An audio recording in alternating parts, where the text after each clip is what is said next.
जय माता दोस्तों।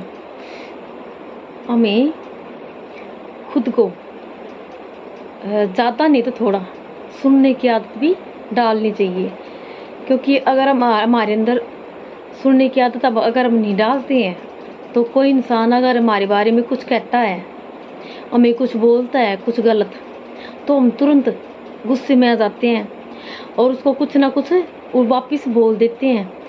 इस चक्कर में क्या होता है कि फिर वो हमें बोलता है, फिर हम उसको बोलते हैं। इस चक्कर में क्या होता है कि हमारे यहाँ लड़ाई झगड़ा कई बार तो इतना भयंकर रूप हो जाता है कि मार काट तक की नौबत आ जाती है।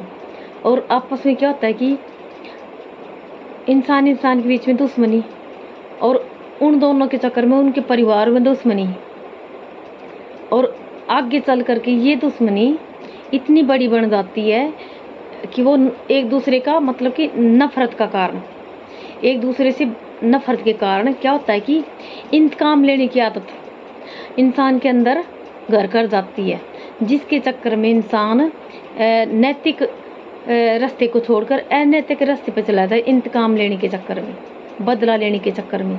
तो इंसान क्या करता है कि उस चक्कर में अंधा हो जाता है, कुछ सोच नहीं पाता, कुछ भी अच्छा नहीं सोच पाता।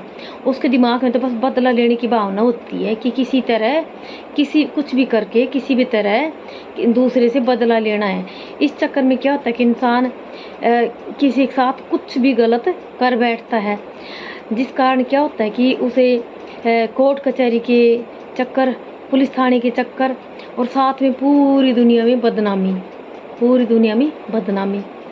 इस कारण क्या होता है कि वो इंसान परिवार में, रिश्तेदारों में, मिलने वालों में, समाज में कहीं भी इज्जत पाने का हकदार नहीं होता, सिवाय बदनामी के, या फिर खुद के परिवार का बुरा करने के उसको कुछ नहीं मिलता।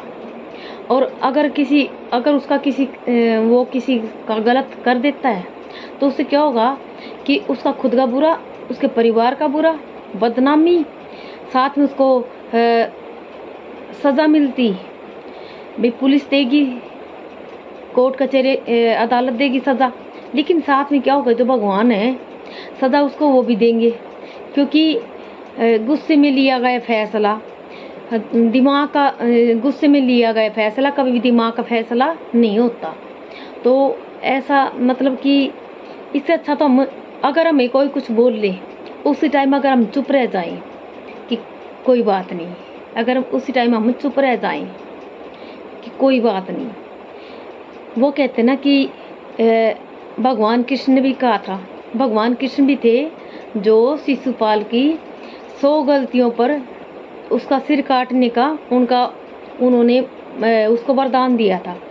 तो शिशुपाल ने जो 99 गलती की, तब तक भगवान कुछ नहीं बोले। जब लास्ट में वो कहते हैं कि नाक तक भर गया, बिल्कुल ऊपर तक सिर से पानी उतर गया, तब भगवान ने उसका सिर 100वीं गाली पर उसका सिर काटा था। तो आप भी ऐसा ही करें कि कोई भी इंसान अगर आपको कुछ कहे, गलत गाली भी दे, तब भी सोचे कि कोई बात नहीं, तू तेरा जाने, तू ही भुगतेगा, तेरी गाली तेरे को लगेगी, और बस वहीं चुप रह जाएं। वो बोलते हैं कि एक चुप 100 गलतियों की माफ़ी होती, एक चुप 100 गलतियों की माफ़ी होती है। अगर दूसरे इंसान भी अगर आपको कुछ कह रहा है तो मतलब कि मेरे कहने मतलब ये मत सोचना कि आप बिल्कुल ही चुपचाप बैठ जाओ। आप भगवान वाले कृष्ण भगवान वाले नियम बनाओ कि अगर आपको कोई इंसान कुछ गलत बोल रहा है तो बस इतना तो देखो, सहन करना ही सीखो कि एक बार बोले तो माफ़ कर दो, 2 बार बोले तो माफ़ कर दो, कम से कम भी कोशिश करो कि उसको माफ़ ही करते जाओ। क्या पता उस इंसान को अपनी गलती का एहसास हो जाए। वो बोलते हैं ना कि एक हाथ से ताली कभी भी नहीं बजती, ताली हमेशा दोनों हाथों से बजती है। तो कोशिश करो कि जो अगर कोई इंसान आपसे कुछ कह रहा है गलत, तो उस टाइम आप चुप रह जाओ।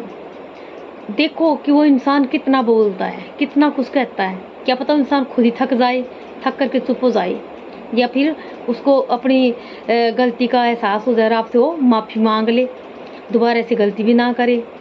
और या फिर अगर वो इंसान गलत किए जा रहा है, आप थोड़ा सा चुप रह के देखो थोड़ा सा कि कितनी गलती करता, कितनी।